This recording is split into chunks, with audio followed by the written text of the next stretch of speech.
께서 십자가를 지시기 위하여 예루살렘에 올라가셨던 날 중에서 그 두 번째 날에 있었던 한 사건입니다.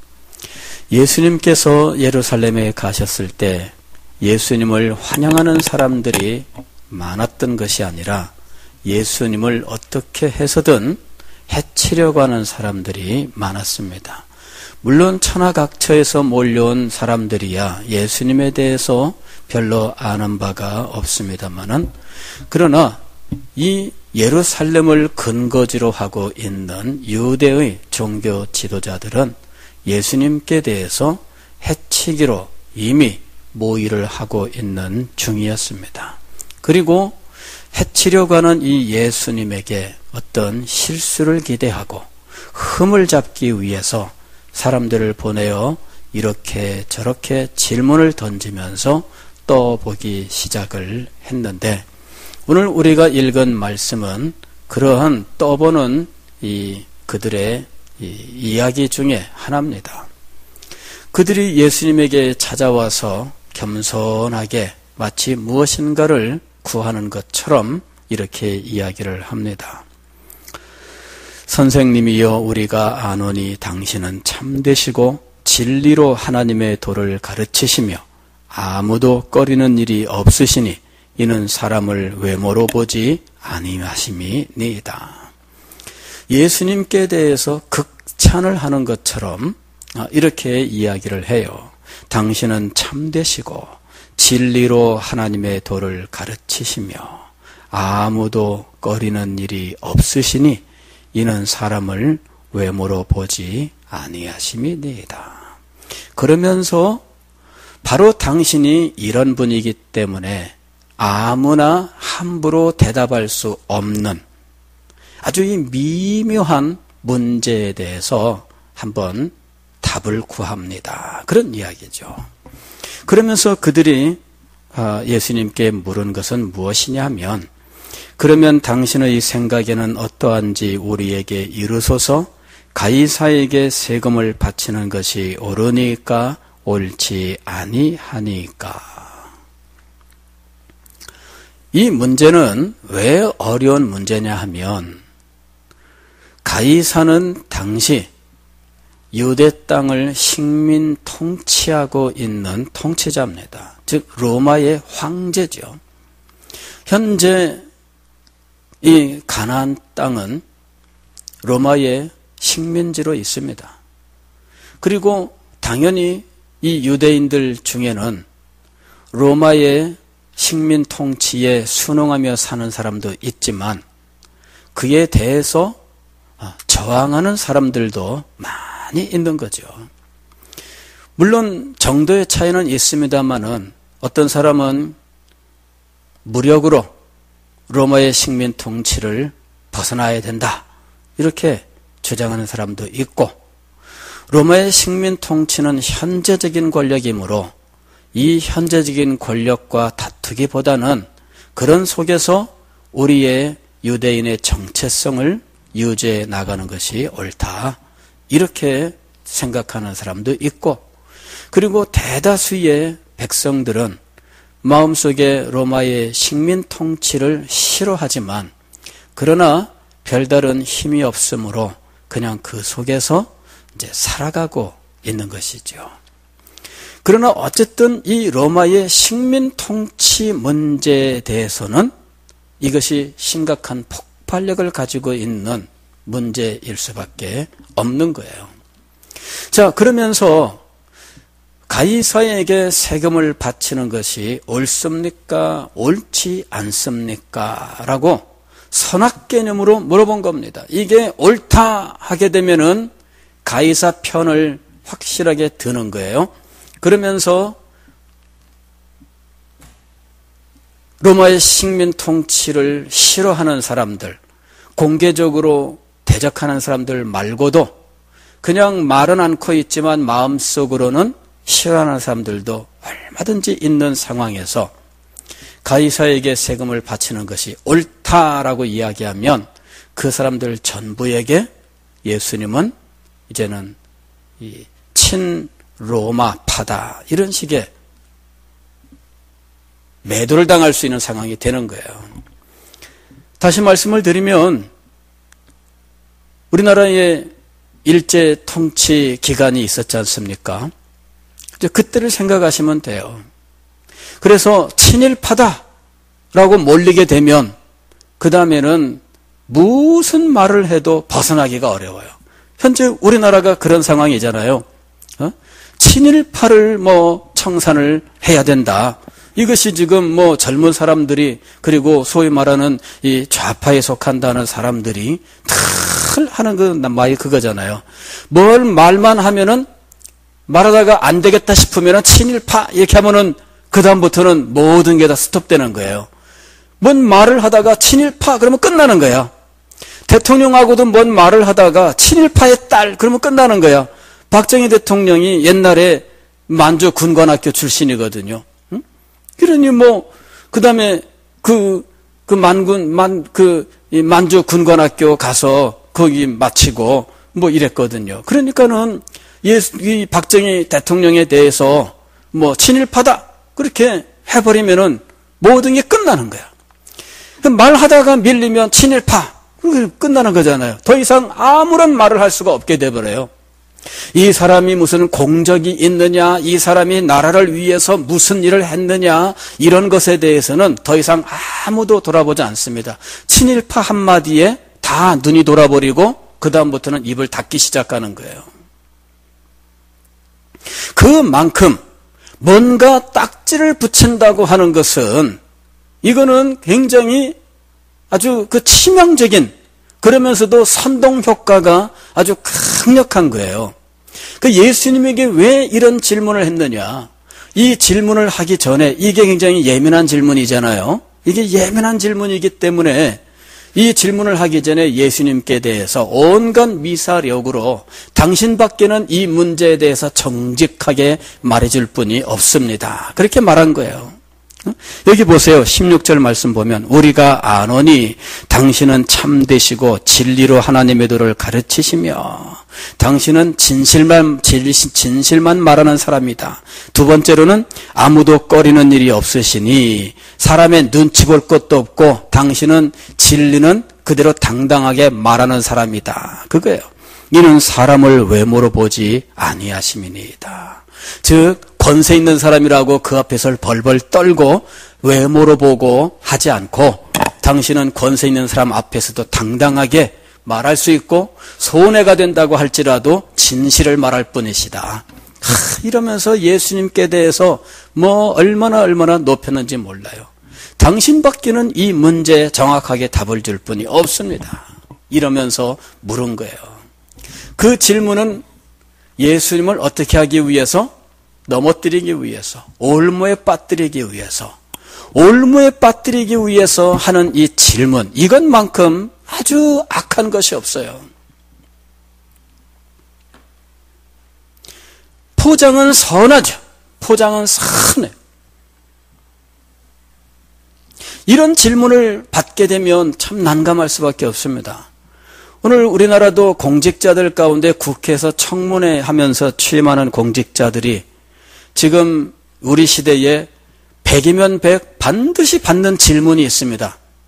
그 질문은 뭐냐 그러면은 당신은 5.16에 대해서 어떻게 생각하십니까?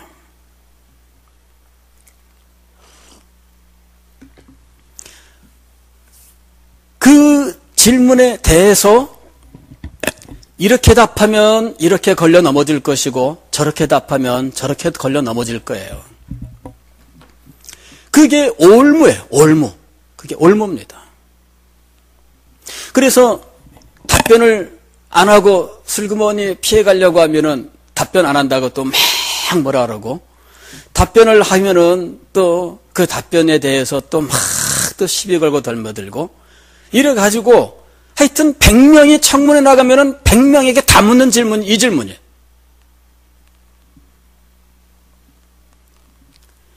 목적은 뭐냐?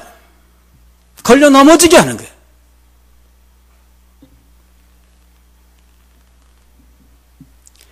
지금 예수님에게 던진 질문이 바로 그런 질문입니다. 세금을 내야 됩니까? 말아야 됩니까? 아니 내야 되느냐 말아야 되느냐의 문제가 아니라 내는 것이 옳으냐 옳지 아니하냐 이렇게 물어본 거예요. 그러니까 내야 되느냐 말아야 되느냐 문제로 묻는 것보다 훨씬 더 아주 근본적으로 걸려 넘어지는 그 강도가 아주 강력하게 돼 있는 거예요. 옳으냐 그르냐의 문제이기 때문에 세금을 내는 것이 옳다 하면은 안 내는 사람들은 악을 행한 사람들이 되는 거고요. 세금을 안 내는 것이 옳다 하게 되면은 세금을 낸 사람들이 악한 사람들이 되는 거예요. 이거는. 그래서 이 질문은 예수님께 대한 올무로서 아주 치명적인 역할을 할 수 있는 질문이었습니다. 그런데 예수님께서 이 질문에 대해서 어떻게 답변을 하셨는가? 너희들이 사용하는 동전을 가지고 와봐라. 그랬더니 동전을 가져왔어요. 자, 여기에 초상이 그려져 있는데 누구의 초상이냐? 그랬더니 가이사의 초상입니다. 로마 황제의 얼굴이 그려져 있어. 글자는 누구의 글자냐? 로마의 글자입니다. 그러면 가이사의 것은 가이사에게 드리고 하나님의 것은 하나님에게 드려라. 그래가지고 이 올무에 걸렸다 해가지고 굉장히 통쾌하게 이제 결과만을 기대하고 있던 이 바리새인들이 꼼짝 못하고 돌아갈 수밖에 없었습니다. 이제 여기에 이 말씀을 두고 사람들은 주로 국가와 종교와의 관계에 대한 해답으로서 이 문제를, 이 예수님의 답변을 사용하는 일들이 참 많았습니다. 그래서 그리스도인들도 국가에 대해서 마땅한 의무를 다해야 된다. 국가와 종교와의 이 교회와의 관계, 이제 이 문제의 답으로서 이 질문을, 예수님의 말씀을 사용한 거예요. 그러나 사실 여기 이 말씀은 가이사의 것은 가이사에게라고는 여기에 초점이 있는 것이 아니라 사실은 하나님의 것은 하나님에게라는 말에 초점이 있는 거예요. 오늘 우리가 이 말씀을 생각할 때 하나님의 것은 하나님에게라고 하는 이 말을 마음속에 깊이 받아들여야 돼요. 우리가 하나님 앞에 기도하러 나왔습니다. 그리고 하나님 앞에 간구한 것들에 응답받기를 원합니다. 그럴 때 우리가 기도자로서 기도자의 분명한 자세가 어떠해야 할 것이냐? 바로 여기에 이 말씀이에요. 하나님의 것은 하나님에게. 이 자세가 우리에게 확실하게 세워져 있어야 비로소 우리가 하나님 앞에 기도자로 바로 설 수 있다 하는 것이에요. 하나님의 것을 하나님에게 바치는 사람이 되어야 합니다. 하나님의 것을 하나님에게 바치는 사람이 아니라면 그가 하나님 앞에 기도하여 무엇을 얻기를 원하겠습니까? 우리는 기도할 때마다 기도의 응답을 간절히 소망합니다. 그러나 기도 응답을 어디에서 우리가 얻을 수 있겠습니까? 하나님의 것을 하나님에게 바치는 사람이어야 하나님께 간구한 모든 것들이 응답받는다는 이 엄숙한 사실을 우리들이 기억을 해야 하는 거예요. 하나님 앞에 마땅히 돌려드려야 하는 것이 무엇입니까? 그것은 하나님의 영광이죠. 하나님의 영광은 오직 하나님에게만 돌려드려야 돼요. 마태복음 4장 10절에 사탄이 예수님에게 나에게 절을 한 번만 하면 세상의 모든 영화를 다 주겠다고 이야기할 때 예수님께서 사탄을 향하여 말씀하십니다. 이에 예수께서 말씀하시되 사단아 물러가라. 기록되었으되 주 너의 하나님께 경배하고 다만 그를 섬기라 하였느니라. 하나님의 것, 이건 뭐냐면은 모든 피조물들이 경배해야 되는 이 예배, 이것은 오직 하나님께만 돌려드려야 된다 하는 거예요. 하나님께 돌려드리지 아니하고 사람이 그 영광을 취한다든지 아니면은 이 세상의 우상에게 영광을 돌린다면 그 사람이 하나님 앞에 기도자일 수가 없는 것이죠. 하나님의 것은 하나님에게.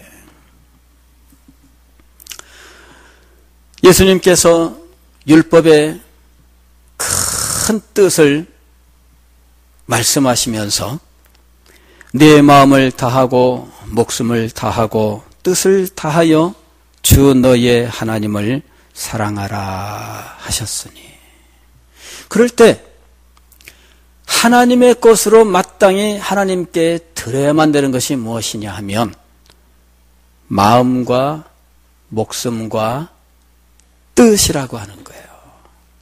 이것을 하나님 앞에 드려야 돼요. 이것이 하나님의 것입니다. 우리는 내 마음이 내 것이라고 생각을 하고 내 뜻이 내 것이라고 생각을 합니다. 그러나 우리는 이것이 하나님의 것이라고 하는 사실을 분명히 기억을 해야 됩니다. 우리의 마음을 하나님 앞에 드리지 아니하고 우리의 뜻을 하나님 앞에 드리지 아니하고 우리의 목숨이라고 번역된 이것이 우리의 영혼이에요. 우리의 영혼을 하나님 앞에 드리지 아니하고 어떻게 우리가 하나님 앞에 기도한다고 할 수 있겠습니까?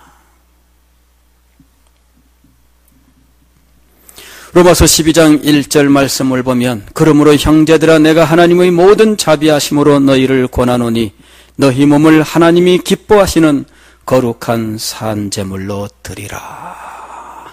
무엇을 하나님 앞에 제물로 드리라고 했어요? 너희 몸을 그랬습니다. 우리의 몸도 하나님의 것으로 하나님께 드려야 되는 거예요. 우리의 몸은 내 것이 아닙니다. 예수 그리스도께서 십자가 위에서 피 흘려 죽으심으로 값을 주고 산 것이 바로 우리의 몸입니다. 아니 우리가 이 땅에 존재하는 우리의 이 생명의 창조 자체가 하나님의 것임을 증명하고 있어요. 그럼에도 불구하고 이것을 거부하고 하나님께 범죄하고 하나님께 반역하고 하나님을 떠났던 것이 우리 죄인들이었습니다. 그러나 이렇게 버려진 인생들을 예수 그리스도의 십자가의 죽으심으로 다시 사신 것, 바로 그것이 구속입니다. 구속이라고 하는 것은 값을 주고 구원했다는 말입니다. 그래서 이제는 더 이상 우리의 몸도 우리의 것이 아닙니다. 고린도전서 6장 19절 말씀, 너희 몸은 너희가 하나님께로부터 받은 바 너희 가운데 계신 성령의 전인 줄을 알지 못하느냐. 너희는 너희의 것이 아니라. 너희는 너희의 것이 아니라 값으로 산 것이 되었으니 그런즉 너희 몸으로 하나님께 영광을 돌리라. 우리의 몸이 우리의 것이 아니라 하나님의 것이므로 우리가 몸으로 행하여 얻은 모든 것들은 모두 다 하나님의 것입니다. 이것이 청지기의 정신이에요. 이것이 성경이 가르치는 청지기의 삶의 기본입니다. 우리가 우리를 소유한 것이 아닙니다. 하나님께서 우리를 소유하고 계시는 거예요. 그래서 우리의 몸과 우리의 영혼 모든 것들이 실상은 하나님께 받은 것들입니다. 그리고 하나님께 받은 이것으로 행하여 얻은 모든 열매들은 하나님의 것입니다. 그래서 이 모든 것들이 하나님의 것입니다 라고 하면서 믿음으로 하나님 앞에 바치는 삶을 살아가야 되는 겁니다. 하나님의 것은 하나님에게. 이 정신이 확고하게 세워져야 돼요. 세월이 흐를수록 시대가 변하는데 하나님의 것이 내 것이고 내 것도 내 것이다. 이렇게 지금 변해가고 있는 거예요. 시대가 어려워지면 어려워질수록 내 것은 내가 챙기고 하나님 것도 내가 챙기고 그런 식으로 변해간다는 것입니다. 그러나 여러분, 우리가 분명히 기억해야 될 것은 하나님의 것은 하나님에게. 그래야 하나님께서 하나님의 것인 나를 책임지시는 겁니다. 내가 내 것이라고 생각하면서 내가 나를 챙기며 살아간다면 하나님께서 그러냐? 그게 네 것이냐?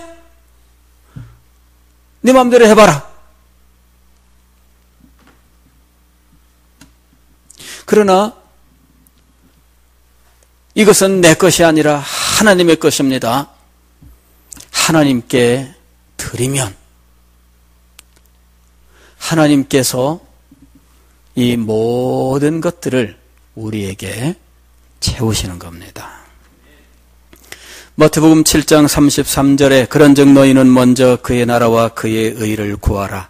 그리하면 이 모든 것을 너희에게 더하시리라. 세상의 것들로 염려하며 살아가는 우리들의 삶을 두고 예수님께서 너희가 하늘 아버지의 자녀인데 하늘 아버지께서 너희를 아끼고 사랑하신다. 그러시면서 너희가 할 일은 세상 것에 대한 염려가 아니라 무엇이라고 말씀하셨어요? 오직 그의 나라와 그의 의를 구하라. 그리하면 이 모든 것을 너희에게 채우시리라. 다시 말씀을 드리면 하나님의 것을 하나님에게 드려라. 그리하면 이 모든 것을 너희에게 채우시리라. 왜 그렇습니까? 하나님의 것은 주인 되신 하나님께서 살피시기 때문입니다. 하나님의 것은 주인께서, 주인 되신 하나님께서 책임지시기 때문이에요. 시편 92편에 그 여호와의 집에 심기온 나무에 대해서 노래하고 있어요. 그는 늙어도 결실하며 빛이 청청하고 진액이 풍족하여 그렇게 이야기를 합니다. 늙어도 결실하고 빛이 청청하고 진액이 풍족합니다. 이유는 무엇이냐면 여호와의 집에 심겼으며. 원인은 다른 데 있는 게 아닙니다. 어디에 심겼어요? 여호와의 집에, 즉 여호와의 소유라는 것입니다. 하나님의 소유이니 하나님께서 정원사를 보내어 돌보십니다. 하나님께서 정원사를 보내서 비료도 주고 정원사를 보내어 가지치기도 해주고 정원사를 보내어 병충해의 침해로부터 막아주고 하나님께서 그 모든 일들을 다 행하십니다. 무엇 때문에? 여호와의 전에 심겼기 때문이에요. 하나님의 것이기 때문입니다. 우리가 우리의 영혼과 우리의 몸이 하나님의 것이라고 하는 사실을 분명히 알고 이것을 하나님의 것으로 하나님께 드리기만 한다면 하나님께서 당신의 것인 우리의 영혼과 우리의 몸을 그리고 우리의 영혼과 우리 몸으로 행하여 얻은 모든 열매들과 그 모든 삶을 책임지시고 인도하실 줄 믿습니다. 우리가 오늘 밤에 기도하면서 이것 한 가지를 기억하고 기도합시다. 하나님 아버지, 저의 영혼과 저의 몸이 하나님의 것입니다. 그리고 내 몸으로 행한 모든 열매들이 하나님의 것입니다. 하나님께서 받아주옵소서. 하나님의 것은 하나님에게 드려라 이것이죠. 하나님의 것을 하나님에게 드리는 삶은 하나님께서 책임지시는 삶입니다. 하나님께서 채워주시는 삶입니다. 하나님께서 보호하시는 삶입니다. 하나님께서 역사하시는 삶입니다. 하나님께서 하나님의 것으로 구별하시고 놀랍게 축복하실 줄 믿습니다. 이런 믿음을 가지고 여러분을 하나님 앞에 드리고 이 드리는 것을 다짐하면서 하나님 앞에 함께 기도할 수 있기를 바랍니다. 우리 찬송 한 장 더 부르겠습니다. 나의 힘